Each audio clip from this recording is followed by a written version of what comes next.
Now. Good afternoon, everybody. This is Lorraine Alternative Homesteading. Welcome back to my channel. Thank you for subscribing. And we've got a testimony today, an interview with Amy in Oregon. And Amy is a targeted female, and she wants to share her testimony today on Saturday, October 4th. Hi, Amy. Hi, Lorraine. How are you? Okay, welcome. So Thank you.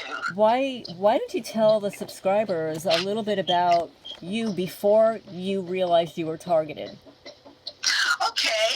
Well, I've been targeted for over 21 years. Prior to that, I was 47, and I lived 47 years. And I know since I was in my late teens, I always was interested in exploring myself, getting to know myself, and I was interested in personal growth and self-help, and I got into Buddhism and started meditating and wanted to learn about, my higher consciousness, and also worked a lot on my psychological self. Always wanted to grow and become a better version of, the best version of myself. And I was living in New York City, in Queens, and in an apartment, and strange stuff happened, but I kind of forgot about it. Things would go missing sometimes, and I get strange looks from the neighbors, and I thought maybe that was because I had a girlfriend, and maybe they, in the early 80s, they when you were LGBTQ, they didn't appreciate it that much. They had a lot of bias against it, so I thought maybe that was it. And so then I moved to New Jersey, right on the Hudson River. I had a great view. I was on the 32nd floor, and the guy next to me, he acted strange, and he had a girlfriend, and they would come and go, and then I would notice that my patio door would be opened a lot. See, at this time, I didn't know I was targeted, but I was targeted. And so all these little strange things happen, which there's no understanding of it, so there's no comprehension, so I just ignored it. And then I moved down to Florida, because a best friend of mine moved down to Florida. My mother lived in Florida, and I moved into a townhouse. I leased a townhouse, and then stranger things started happening, like the alarm would go off, someone was in the backyard, and I didn't know who it was, and I got really frightened, and then I got held up at gunpoint. Oh, my. And, yeah, I got held up at gunpoint. I was walking my friend to her car, parked outside, and someone came. He looked like Forrest Whitaker. He had a mask on, but the shape of his face and his body was like Forrest Whitaker. Fortunately, I had some cash in my pocket because I was a massage therapist, and that particular client paid me in cash. So I gave him the cash, and he seemed to be okay. He took my friend's beeper. In those days, there weren't cell phones. There were beepers. This is like 97, 98. He pulled her beeper off, and he ran away, and I was traumatized. Of course. Of course. That's so traumatic. Yeah, and that was a bad block. I found out that block was a bad block. It was a bad neighborhood. Just that particular block, because it was the last block before the main street, and there was a bar there, and maybe the guy came from the bar or something, and I don't know if it was related to targeting, though. It may not be. I mean, when we realize we're targeted, we think everything is part of the targeting, but bad stuff happens to good people just out of the blue, You do run into people like that sometimes. Yeah, so we called the cops. The cops took their time. They came. They took a report. We went into the back of the police car. They took us across the boulevard, because that's where the not-so-good neighborhood, the really not-so-good neighborhood was. Took us across there and some other police had this guy up against the wall, and the police car we were in shined the brights on the guy and said, "Is that the guy?" And because I wasn't sure, I said no. I wasn't sure, and I wasn't gonna do that to someone if I wasn't clear that was really who did that. Even though it looked like him, maybe a maybe wasn't good enough for me. So I said no. Did he have the beeper? Did the guy have a beeper? I never asked the cops if the guy had the beeper on him. Yeah. I was too traumatized. Sure. so then I started losing my friends because that I made because I told them what happened. They wouldn't come over to my place. I started losing my friends, and I don't think that was targeting. That was just life, you know. Right. And then I moved into a house. I bought a house, a single-family house in a HOA, and that's when stranger things happened, where the certain neighbors were staring at me. I had this lunatic around the block bang on my door and run away. That was more like targeting, where people would do really bizarre things. Neighbors across the street staring, giving me dirty looks, someone around the corner ringing my doorbell, accusing me of things, yelling at me. I didn't feel comfortable in that neighborhood. And I went out to California and thinking maybe I'd move out there. I spent 3 months out in California. Two nice women were very kind. Let me stay 6 weeks each in their house. And so people from the Sangha, from the Buddhist Sangha, they were very kind, and they didn't even know me, and they let me stay in their house. Right. Trusting, very trusting. That's hard to find these days. It is hard to find these days. Being targeted, you know. But usually when you're in those groups, like if you go to an ashram or whatever, and you meet people at these Buddhist circles, or like I used to attend Native American sweats, like you're fine. You could sleep anywhere. They'll let you sleep anywhere. That's just the way it is. Well, that's the way it was. I mean, these days you can't even trust those kinds of communities anymore. You're right. You really can't anymore because it could be mind control on them, and they don't even know it. It could be a cult, It could be a cult, and with a cover of an ashram or a Buddhist temple, or it could just be a cover. We don't know anymore. Yeah, it's hard to find genuineness these days. Yes. It really is. That's why I always mention if I speak to someone and they're saying their partner this, their spouse this, they're terrible to me. Well, my best friend I know for 40 years I say keep them. It's very hard to find real, legitimate people these days because the perps put people in your life that have more control over you. Yes. They're control freaks, the perps. Absolutely. And I have a question, because you said life was just okay, usual, business as usual, until the age of 47. So now usually most targeted people realize that there was a turning point. Something happened in their life that maybe pissed somebody off or encountered somebody that got you into the program. Was it the woman you were involved with? Who do you think did it? No, I'll tell you what happened, Lorraine. I'll tell you what happened. When I was living in Florida, I was about to move up to Massachusetts. California didn't work out to transplant myself there. So my Buddhist teacher had a center up in Massachusetts, which I had visited before. So I decided I was going to go up to Massachusetts. I had been up there, and then prior, many years before that, I did different kind of workshops up there. So I was familiar with Massachusetts. So I said, okay, well, I'll move up to Massachusetts. So I have weeks before I'm about to move, and my mother calls me up on the phone and says to me, I'm on the way to the emergency room. I said, what's going on, Mom?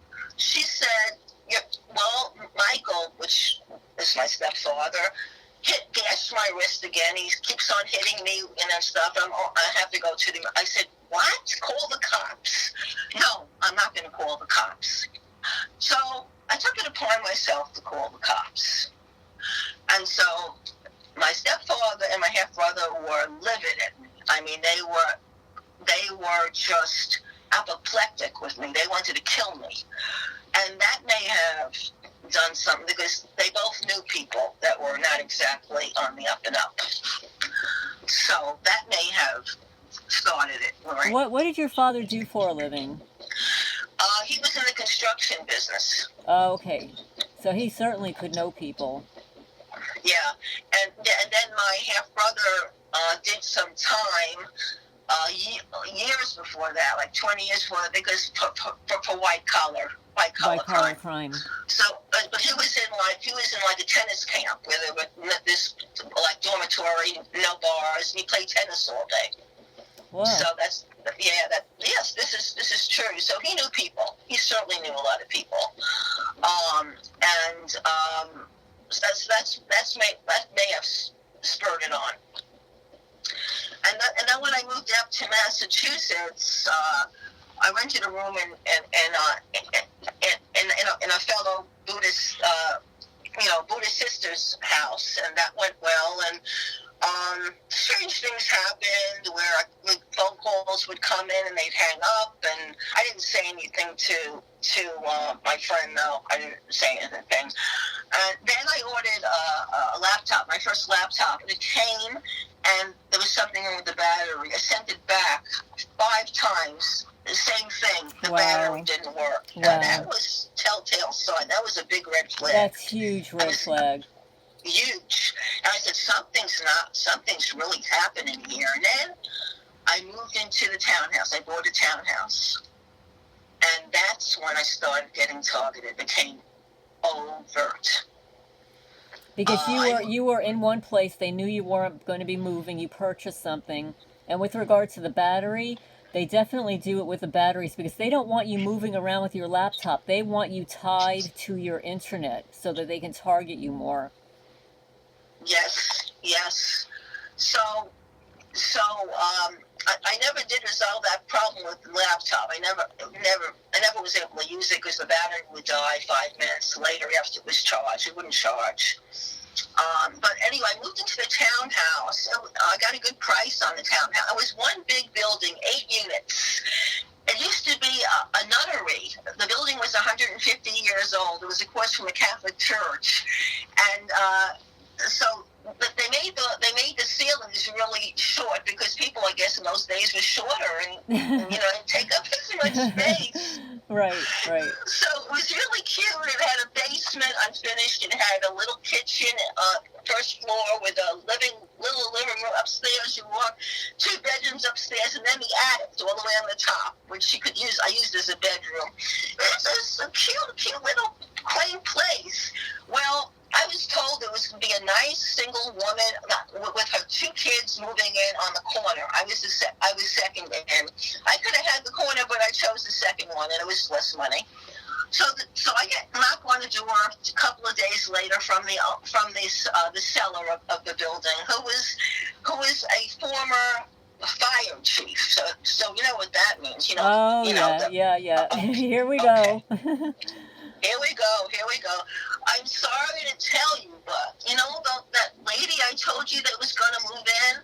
Well, something came up and she's not. And you know what happened to the inside of me? My heart dropped. I knew something terrible was about to happen. Right. Well, these thugs moved in next door. Two boys in their early 20s with their mother. That's when it all began. I believe it. They were installed. They either blocked or bribed or coerced that woman or gave her someplace else to live so that they could move these people in around you. Yes, and next to me, sandwiched in, was a single woman who worked at a topless bar. She worked at a topless bar, and so she was a little bit sketchy. And you never know who she has as friends or who follows her home, etc. Yes. So, and I found out the walls were like paper. There was no soundproofing at all in the wall. They did the one who bought the place and gentrified it and gutted out, just put electricity and plumbing. He didn't do anything to the walls. So she told me one day, I hear everything you're saying on the phone, she said to me. I said, really? That's when I knew, wow, no privacy. But little did I know the extent of no privacy. Right. They probably had microphones in your house. You know, it probably wasn't just that the walls were thin. You were under surveillance. Big time. Yes. So, the same old stuff. You walk out the door, and the perps next door walk out the door at the same time. You come home, they make sure that you see them when they come home. They're outside waiting for you almost. It's almost like they're waiting for you to come back. I was followed. I had people following me in town. I mean, the same old, from the playbook. Like go and tell Pro 101. Like, the first couple of years were like that. How long did you live there? I lived there for 2 years. It took me 9 months to sell the place. I wanted to get out of there so quick. Within a year, I said, I want to get out of here. I put it on the market. Lorraine, I couldn't sell it. Sound familiar? That sounds familiar. Yes, they block it. Yeah. The same one that I bought it from, I used him in skepticism, but I was too frozen. I was traumatized this whole time. I didn't even know what this was. I thought it was being harassed. I didn't even know the word stalking. Right. Until a police department detective suggested to me, maybe you're getting stalked. And then I said, oh, that's what it is. That's how naive I was. I didn't know what this was. What year would you say? What year would you say this was? This was 2004, 2005, like that. That's when I found. That's when targeting became overt. Gotcha. And so the detective said to me, "You're probably being stalked." And I said, "Oh, okay, that's what it is." So I couldn't find any help because I went to domestic violence places, and they said, "Is this your partner you're talking about?" Once I said no, they wanted nothing to do with me. Right. Yes. I was putting the wrong words in the search engine. I didn't know what to put in. And this went on for 10 years, not knowing what this was. Yes. Until, let me tell you. So I moved. I moved cross country to Oregon. I knew someone in Oregon. So that was kind of like, it helped me to go cross country. I always wanted to go cross country, and I finally was going. So it was a good thing. It was an oxymoron. It was good and it wasn't good. The reason why I was leaving, and I packed up my pickup truck, and I had been doing research prior to this on RVs because I figured I don't want to go through this again, being in renting a place or owning a place, and then I get stalked like this. Right. I didn't want to do it. So for like a year, I was looking into RVs, and so that's what I was going to do. So this friend of mine in Oregon, she was very supportive of me. And I went out there, and after about a month, I had a truck camper, which I put on top of my pickup truck. And in the Pacific Northwest, California, and all that, RVing is a lifestyle. People do it. It's part of the culture. Because the climate never gets too cold. Right. In a lot of places. So it really is. It's a phenomenon. People. It's very, very common to see RVs in someone's backyard. Just they have them stored there, and when they want to use them, they just take them out. It's part of it's just part of the trend out here. It's been like this for a long time. So. I get a camper. I get a really good camper, fiberglass, lightweight. I have it put on my truck. I get new tires. I do everything right. I'm getting stalked. I'm getting targeted, and I really didn't know what was called targeting. And I went from RV park to RV park, and there'd be people there targeting me, stalking me, giving me looks, doing taking things off of my RV, breaking into my RV. I knew they came in. stealing things, breaking into my truck. This went on, and I traveled around, and I didn't stay any place too long. I was having a good time despite the targeting, though. I was enjoying myself. I lived in California for a while in an RV park, probably around 8 months in this RV park there, and then all of a sudden, one of the people there started to stalk me really bad, and I knew it was time to leave. And then the manager started to stalk me at the same time, and it was time to split, time to get out of there. And this went on and on and on. Every place I went, Lorraine, there was people like waiting for me, knowing I was coming. Right now, they knew I was coming. When they were waiting for you, in addition to the stalking, did you have any break-ins, thefts, vandalism? Yeah, I had vandalism to my camper. They would take things off of the side. They would mess with the with the emblems, the name of the camper. They take they mess with the tires. I had like 3 blowouts in 2 years, and I had to change my tire. I got insurance finally on the tires in case it happened again. I'd get a tire replaced without having to pay for it. They messed with my electricity. They came in and they did something where only 1 outlet was working, and I had 5. Wow! So they untangled the wires, and they just disconnected the electricity in there. By the time I left my RV 6 months ago, I left my camper. I sold it. It was so debilitated. It had no water running it anymore. That's how vandalized and destroyed it was. Oh my goodness! It's like you can't even live in it anymore. Couldn't even live in it anymore. I was living in it, but it was like a shell. There was no water anymore coming out. I had to flush the toilet. I had to put water in the toilet bowl to flush the toilet. That's how dire it got. Unbelievable. And when you purchased it, was it new or used? Brand new. Brand new. Yeah. Amazing. I could have gotten decent money for it if all this didn't happen to it. Of course. If it wasn't destroyed. Of course. Now, during that time, were you getting any kind of electronic harassment, any burning sensations in your body? Yeah, I would get in my feet when I would walk. I would get like tingling and burning in my feet. And also, how I found out I was targeted was I decided to take a break from RVing, so I rented an apartment in 2014, the end of 2014, after I had broken a leg.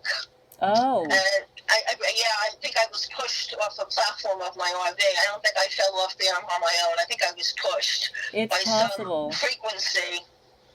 It may have been that. And so I ended up in Florida with my mother, who she was taking care of me for a good couple of months until I could walk again. Well, when I came back to Portland, Oregon, I was renting a place, and I was one of the first ones to move into this building. I mean, it was, all the apartments had Wi-Fi already. This is like, I'm talking about 2014, like late 2014. All the apartments had Wi-Fi in, and they were ready to, and just have to call and activate it. So it was a smart building. All the appliances were, well, I started getting hit in that apartment. I mean, I got hit with weapons in my head and my body. It hurt. And I started getting voice to skull. Gotcha. At the same time. That's when, Lorraine, I put the right words in the search engine. And FFCH came up, which is Derek Robinson's original organization. Right. And that's when I found out what was going on. After about 10 years, I found out finally what was happening. It's such a common theme for targeted people because it creeps up on you slowly. It's pernicious. When you figure out that it's some kind of stalking, but it's no ordinary stalking, and then when things go missing in your house and the vandalism, the depreciation of a brand new RV, that is not normal. No. I had black mold in there too, and I don't know how the heck I got such a bad That's what they do. That's what they did to the former owner here where I live. They're into this black mold stuff. Yeah, what I'll tell you what they do. What they do is they go around your windows and they poke teeny tiny holes around your window sealer. You need a magnifying glass and you will see that they poke holes in there so that the condensation comes in around your window and it gets wet and it causes the black mold. That's what they do. Yes, it's very wet in Oregon. It rains a lot. Yeah, it rains like that here too. Yep. Yes. Tiny, teeny tiny. You need a magnifying glass and you'll see the little tiny pinholes that they poke around the sealer of your windows. That's what they probably did to your RV. Yes, and the roof as well. The roof was looked. I had a video that I took of the roof. I couldn't believe the roof looked like. I believe it. I believe you. Ugly as can be on top of there. Yes, and they take advantage of women. I'm sure it happens to men too, but they definitely take advantage of women. We are not as, let's see, I can only speak for myself because some women are very good about electronics and automotives and stuff, but I can tell you I'm clueless. Like, I know how to drive a car, but that's about it. But, for the most part, I know RVers, they learn as they go how to care for the RV. They don't automatically know how to take care of an RV. Yes, there's a learning curve for years and years and years. I finally learned that when the water heater wouldn't work, that there was probably spiders that loved the propane and they were eating the propane. And so I put mothballs. I learned after a few years of this, replacing water heaters when it was unnecessary, motherboards of the water heaters totally unnecessary. I learned someone finally was honest with me and said, put mothballs in the space where the water heater is, and the spiders will leave immediately. Well, the spiders also, the spiders are something that's part of this agenda. A lot of targeted people, you'll see a spider occasionally, but you don't see them necessarily in clusters every day because that's part of their agenda. They're into spiders and ants and wasps and all kinds of insects. And rodents too. Oh, yes, the rodents too. Yes, they like that. Yeah, they do. Yeah, I had a rodent problem in my pickup truck. I know it was parked for months and months and months. It didn't move, and I know there were rats where I was. The property I was staying on had rats because there was a lot of garbage all over the place. So of course there's going to be rats, and so he cleaned it up after I told him I had a rat problem. I opened the hood one day, and these rats are coming out looking at me like saying hello almost to me. And then I realized, Lorraine, these are no normal rats. No. These were mechanized robotic rats. Well, either they made them like that, or I don't know, but these weren't normal rats. I believe you. They were probably programmed. They probably brought rats, and the rats might have had tiny little microchips in them that could be manipulated with frequencies. And yes, they can do it to cats and dogs, and they can definitely do it to rats. Yes, definitely. I couldn't get rid of them until I left there. Then I got rid of, and the place I went to, I got mice because I had a mice problem then. But it wasn't as severe as the rats. I had my struggles, over the years RVing, and now I'm not RVing anymore. I got rid of the camper because it wasn't functioning anymore. It was debilitated. So I just got rid of it. I didn't even get anything for it. I just wanted how to get off the property I was living. I was told that the county didn't want the RVs on there anymore. There was about 5 RVs on there. And I had to get off by a certain time. So I had to move very quickly. And I sold my pickup truck, and all I had was my car. How much money would you say that you lost on that RV? I lost about $23,000 on that RV. That's a lot of money. And on the truck, I lost about $5,000-6,000 on the truck too. Yeah, I'm sorry to hear that, and it's something that's reported by most targeted people, a form of asset stripping. Asset stripping, exactly. So I had money stolen over the. I had to close a few bank accounts over the decades because money was stolen out of them. The bank thought I was crazy. What are you talking about? How did money disappear out of your account? Well, the criminals, the psychopathic, insane criminals, the malignant narcissists, they have a way of moving money around electronically. I have witnessed that. I have, because I know, when I pay my bills, it usually shows up in the history. And I know if I've paid a bill, and then I'll go back in there, it's like, well, wait a minute, I didn't have a bill paid. It wasn't there anymore. So I had to pay it again. Wow. Yes. Wow. Yeah, and I had money many times over the decades missing out of the safe deposit box. Seriously, out of the safe deposit box. Many times, I believe not once. Numerous times. I believe you. Now, do you... They stole so much money over the decades from my mother, who was heavily targeted. They murdered my mother. Heavily medically targeted. Heavily. She saved some money from me. It was stolen. Yeah. So it made me stronger. I mean, what else would I allow it to make me? I use it, I use it to be stronger. That's all. So, what happened with your mom, if you don't mind talking about it a little? She had anemia, and she went to the doctor a lot. She was very into going to the doctors, and that was kind of strange to me because I'm the opposite of her. I don't go to doctors at all. I don't like doctors. And then eventually, what happened was they told her she had may have leukemia. And here's a woman in her late 70s diagnosed with leukemia.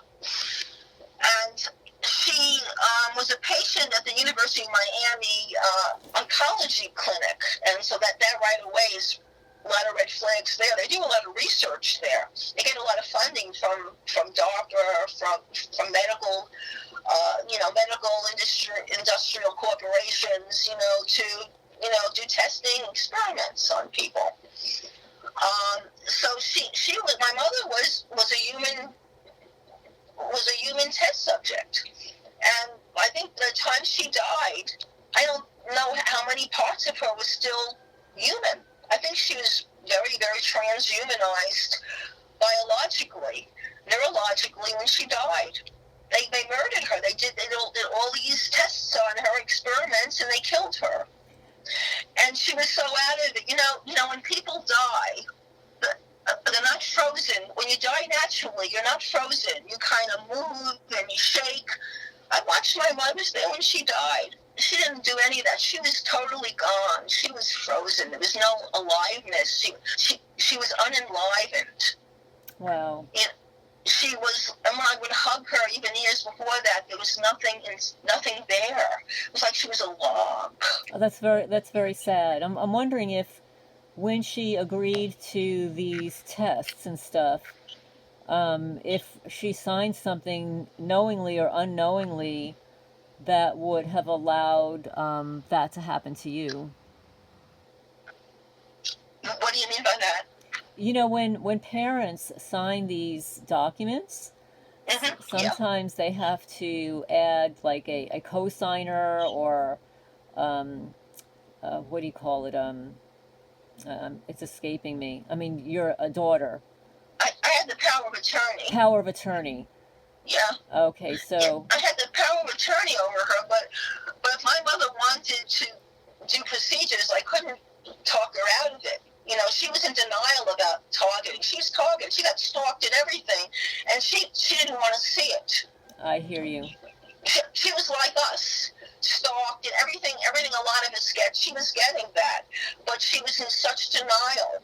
Right. And plus she was getting these draconian training, research, development experiments on her. Right. And she's of a different generation.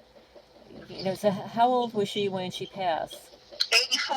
84. So let's say this started happening to her 20 years prior. She's, you know, of that generation where they do go to doctors, they do seek medical treatment, and they trust the doctors wholeheartedly and would never believe that a doctor would do her wrong. Exactly. Exactly. And you know, she stopped getting treatments. And she went into hospice because the doctors were like very pompous and arrogant. You know how they can be. Oh, yeah. And they said, okay, well, if you don't want treatment, go into hospice. Just like that, like throwing her someplace else, you know. And so she went into hospice, not in her house, but in there was a hospice, a standalone, well, it was in a hospital, part of a hospital wing. And I would visit her all the time. She was only there for a week or two, and they kicked her out because they said that she doesn't belong in here. She wasn't dying. When she stopped the treatment, she got better. There you go. She stopped going to the doctors. You know what happened to her, Lorraine? What? She went back to the treatments again. Oh. Mind control, I think.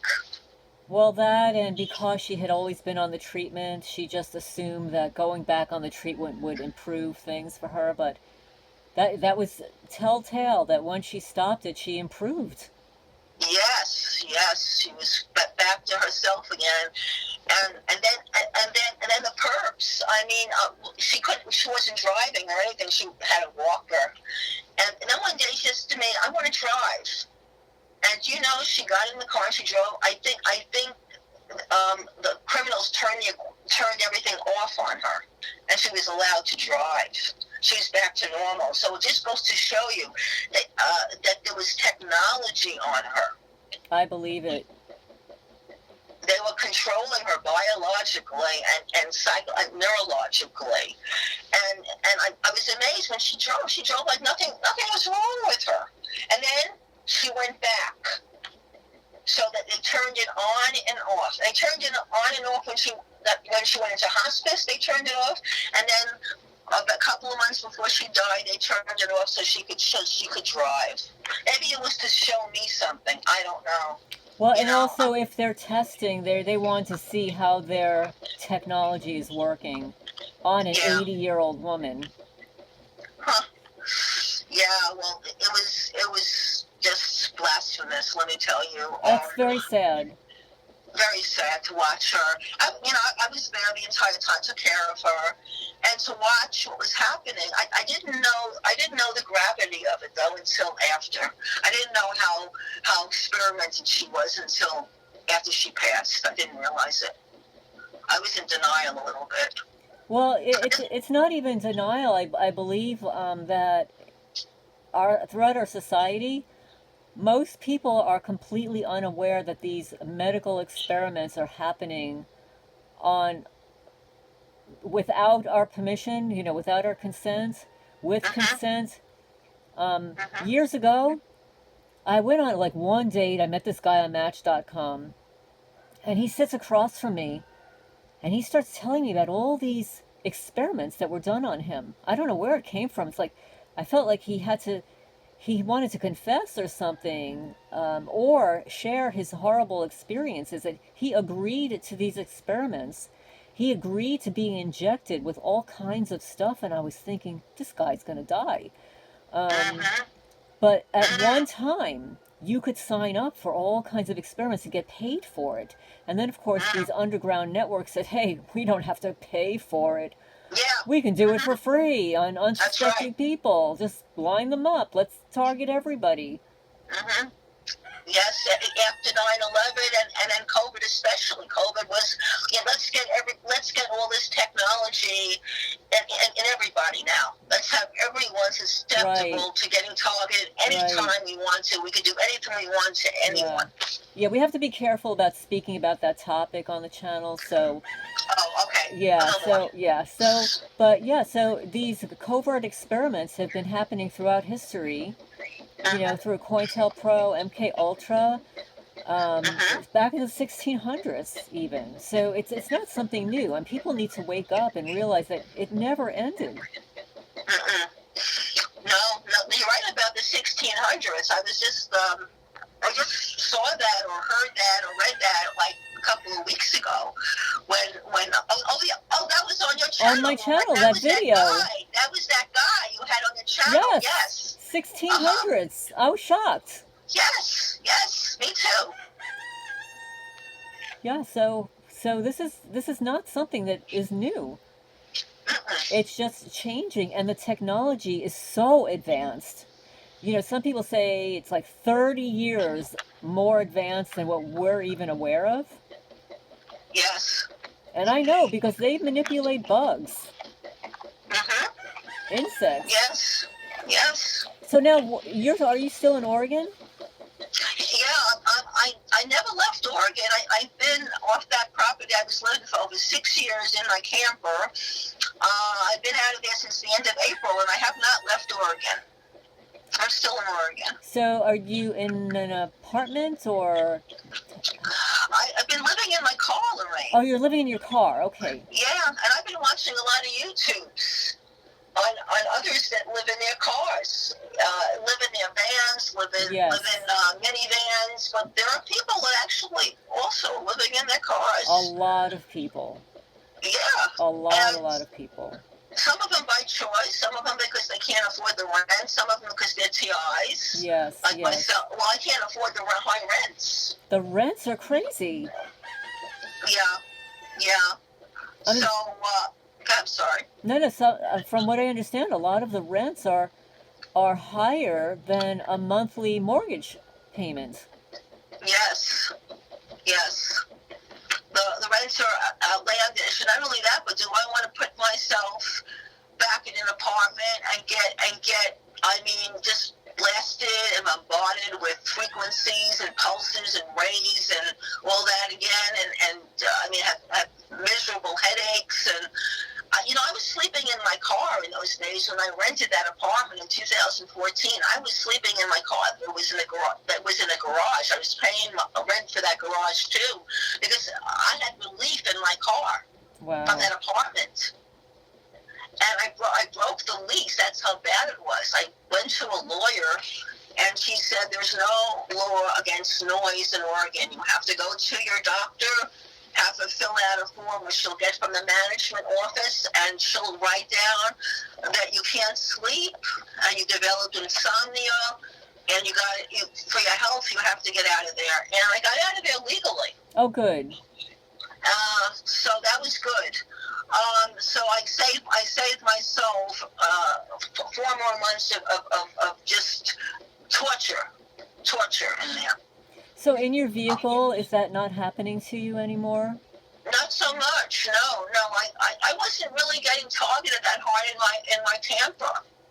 I've been getting more neurological targeting, right? A lot of RNM, remote neural monitor manipulation, a lot of that stuff, a lot of brain stuff. That's what I have mostly been getting.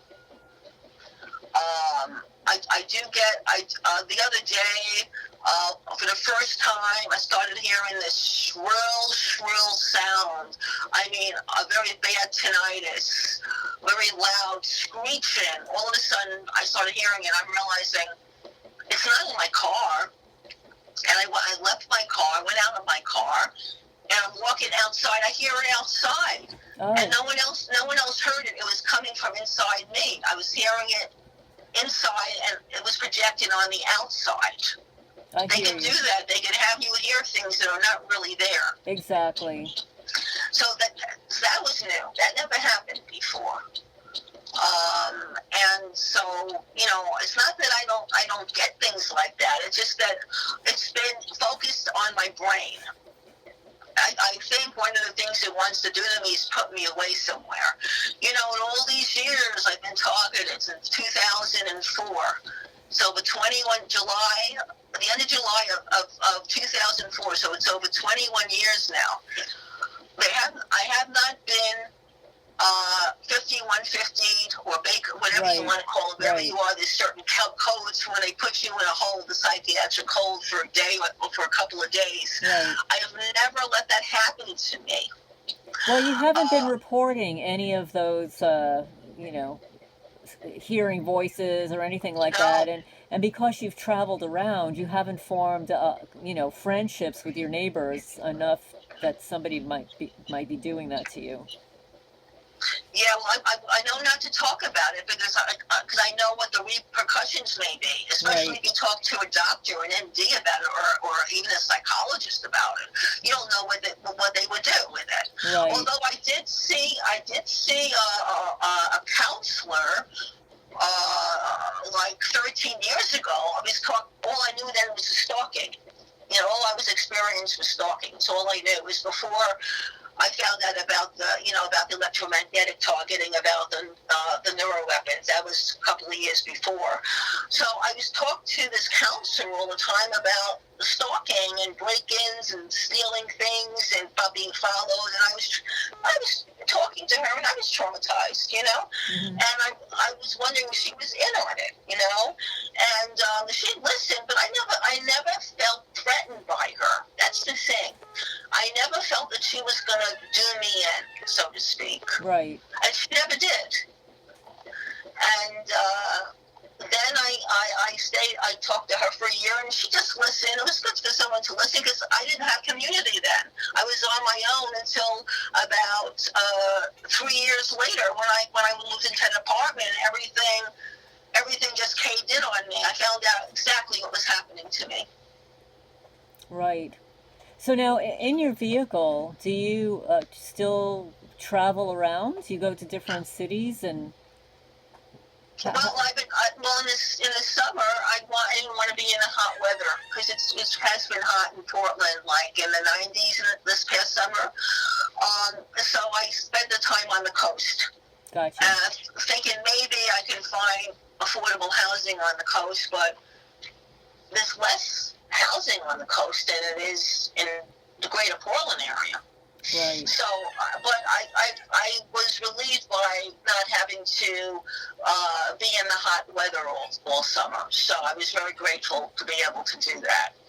I had the ocean, and the ocean was very healing for me. Very healing to see it all the time. And I traveled up and down the coast a few times, which is about almost 400 miles, the whole coast, from north to south. A little less than 400 miles, but it's beautiful on the coast, and it's very, very tranquil, and the energy is very high, and I was just feeling real good,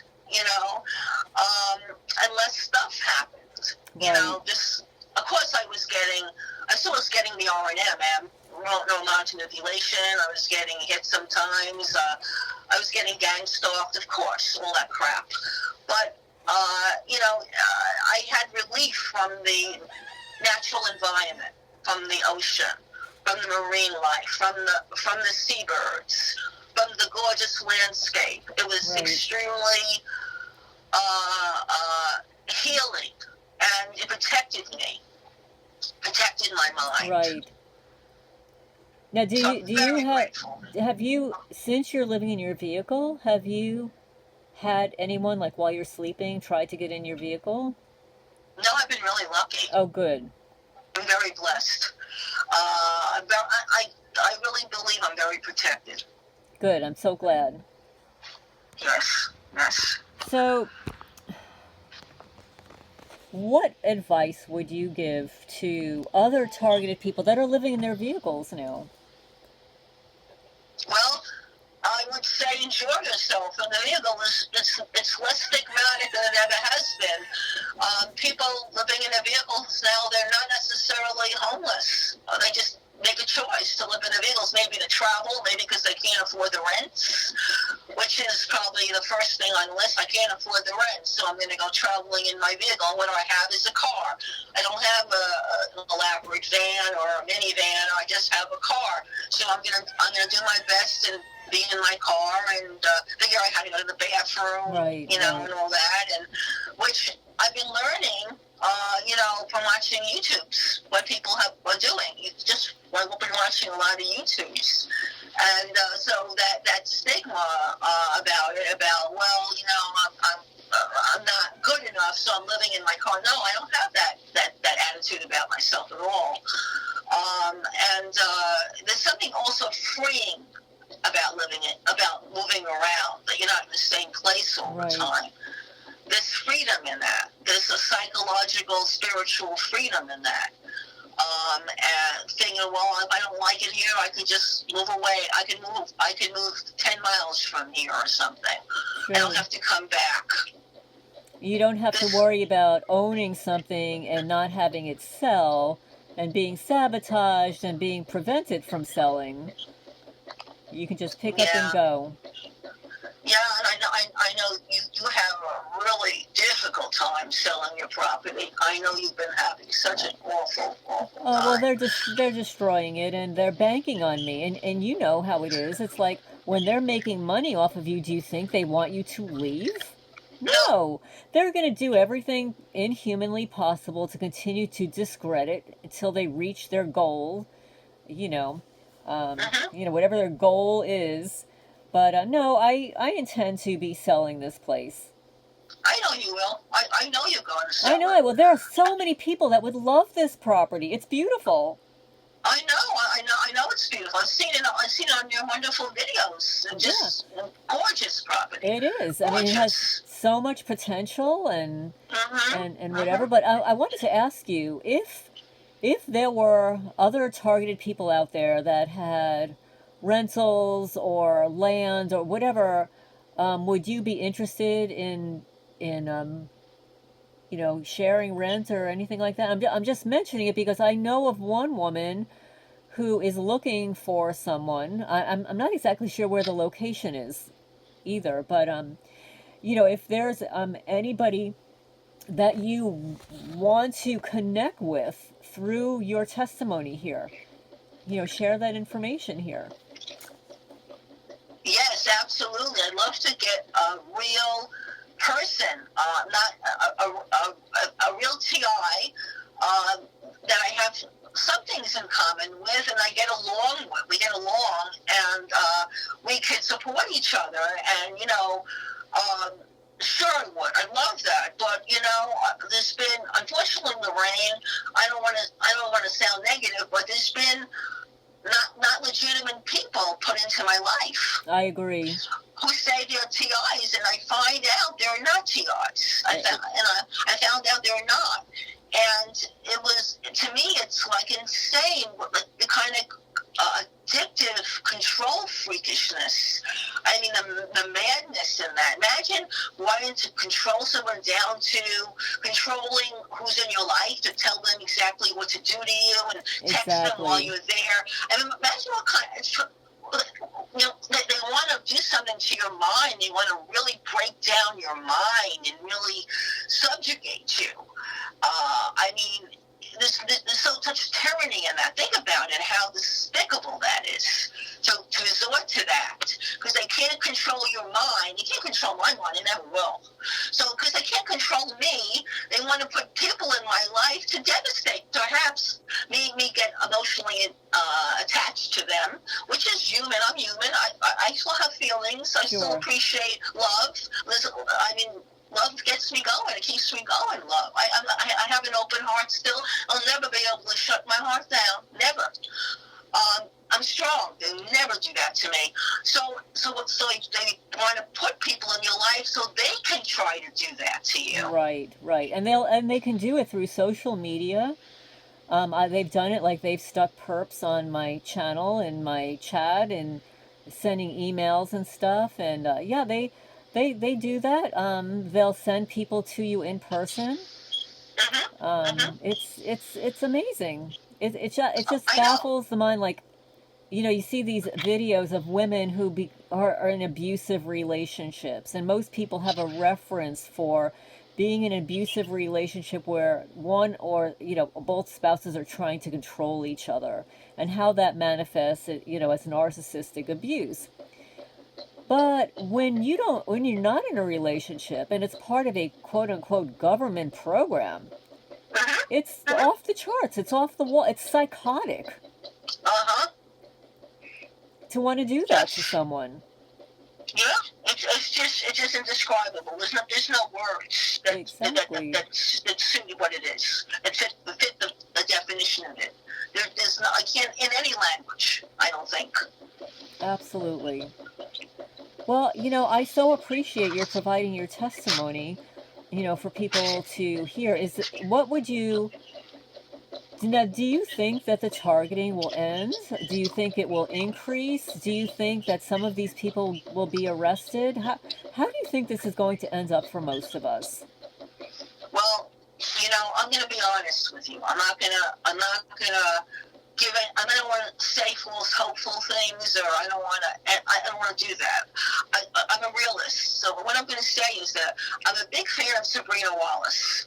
Yes. I like what she's researched. She's the real thing, and she's calling it wireless area body networks. Okay, and she's saying this is going on through her research. This has been going on a long time to people internally, biologically, internally, which means that there are individuals get trained in higher education institutes Yes. to do these things, and so it's not just people with weapons someplace, or standalone weapons that they're shooting you with something, or it's not just the government per se, like the CIA, or I think for me the CIA has to do with my targeting, but being targeted so many years overtly and then covertly, probably decades before I found out, I could be in multiple programs, projects, and so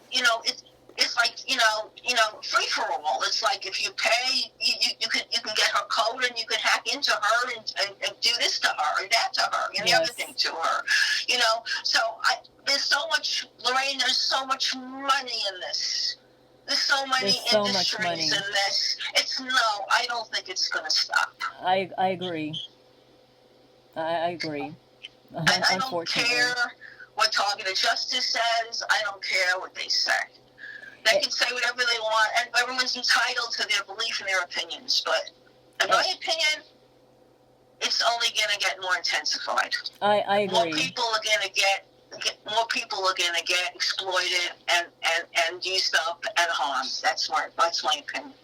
I agree. Transhumanism. Yes. Transhumanism. And they're starting younger and younger. They're going after our children. They're going after I've said it before, and people thought I was nutso, but when I studied ADHD and the medication that was being utilized against that whole population of children born in the late 1980s, one of the largest populations to be medicated with Ritalin, call them the Ritalin generation. Some people call them the indigo kids, but that's the Ritalin generation. And though they were using these pharmaceuticals on that generation, all the future generations, to transmute, to indoctrinate, to change those children forever. And their parents, who co-opted with the doctors to prescribe all of these drugs for children who had no choice. They had no choice. And now everybody's talking on the internet about all the negative side effects and all tape. I'm watching this guy who I really like, Dr. Joseph, the Taper Clinic and stuff, how you must taper off of these medications and how you shouldn't be on them in the first place. You should do diet and exercise and everything but before going on them. But yeah, I've been saying that for decades. But now everybody's talking about it. But back in the day, it was like, no. No. But yeah, so I agree that younger and younger people are being brought into this. They're being brainwashed. They're being mind controlled. It's in the food supply. It's everywhere. It's in the air we breathe. Yes. Yes. So how can they stop it? I mean, they can make some laws, but how are they going to enforce them? Exactly. I mean, they can get paid off. They can get threatened. They can get bribed. They can show them, well, I just hurt your daughter. do you want me to hurt her more, or do you want me to hurt you and your son now? You know what I'm saying? That's the kind of tactics they probably Those use. are the tactics they use. And and people are greedy, and not only greedy, but some people are very needy, where they need the money. So I've noticed that there are a lot of layoffs. What are these people going to do when they can't find employment? They're going to be prime targets for being approached to turning into a community stalker. Yes. So yes. yeah, they'll co-opt more and more people to war against their neighbors, and these programs are psychotic. The video they posted last night about COINTELPRO, I mean, basically these black ops, these military guys and girls, they are trained at the highest level to lie, deceive, infiltrate, and this is what they do. Yes, so they're masters of deception. They work for Satan. I'm sorry. Yeah, they do work for Satan. So when you're having all these trained socio-psychopaths doing all these criminal misdeeds, harming people in all kinds of ways, betraying them, deceiving them, doing slander campaigns wherever they go, making sure that you're blemished, that you can't make any friends, you have a hard, difficult time, you're isolated. I mean, you have all these people doing that. It's like an army of Satanism, and there's more of them than there are of us, because you have to figure how many people to each TI are there. How many would you say, Lorraine? 20, 30? Well, I've heard from other people that they're running shifts. So like I'm in a small community. I'm in a rural area. So I'm going to say there are easily 30, 40, maybe 50 people. I see the same cars, same vehicles, but every once in a while you see a different one. But those are only the people that I see. What about all the people that I don't see that are cloaked? And make no mistake, Amy, you probably have cloaked people. Probably a cloaked person is a person that pushed you down those stairs. I have no problem believing that, Lorraine. I have heard it from many people that they were pushed. So whether it's with energy, like, I don't know if you remember Karen Romero. She was also a nurse who recently passed away. She told me that she was literally pushed in her apartment to cause her to fall down and break a leg. I know. I've had falls before, but thank God I had one time where I broke my leg, but I've had falls before that and after that. And I don't think it happened naturally and organically with my own mobility. I agree. I believe it. The technology exists. Whether it's an energy weapon, because we've viewed those online, right? We've seen those active denial systems where people will line up and say, okay, hit me with it. And then they get hit and they're like, whoa, and they like almost fall on the floor. So these active denial systems can knock you to the ground. Yes, that's right. So it's possible. So, and Lorraine, I just want to say before I forget, yes, I would love to have a place to go. Okay. Even if I'm in my car someplace on someone's property, that's a lot safer than driving around all the time. Yes. So absolutely. That's what I want to put out there. Okay. And if anyone wants to contact me, is it okay if they ask you for my phone number? Yes, absolutely. Okay. Thank you. Yes, so you don't want to announce your phone number on a call, but so if anybody wants to contact Amy, she's in Oregon. She's living in her vehicle now. You can contact me at alternativehomesteading@gmail.com, and I will provide you Amy's phone number so you can contact her directly. That sounds great. Okay, well, thank you so much, Amy. And if you remember anything that you want to discuss in the future, we can always have a part 2, as a follow-up. Oh, okay. Okay, that sounds great. Okay, I'll well, let you thank know. you. And thank Yes. you so much for sharing so much of your targeting experience. And last, I just wanted to ask one question. Are you employed at all? Are you able to work? No, I'm not working Okay. right now. Yeah, I've been surviving, and I get Social Security Okay. retirement check, Gotcha. and I have a little savings which is dwindling. Yes. And if all that money wasn't stolen, I'd have a lot more money than what I'd have. I've had some money. I wouldn't be living in a car. I'd probably have a van right now if all that money wasn't stolen. Yes, I agree. I agree. So Well, that's well, we know about that. We we all know about that. So. absolutely, absolutely. Well, I'm glad you're in your vehicle and you've got a great mindset and a great attitude, in spite of everything that's happened to you. So, anybody out there that wants to speak to Amy, email me at alternativehomesteading@gmail.com. I'm going to end the recording right now. So, remember to hit the thumbs up, everybody, and share this video if you're inclined to do so.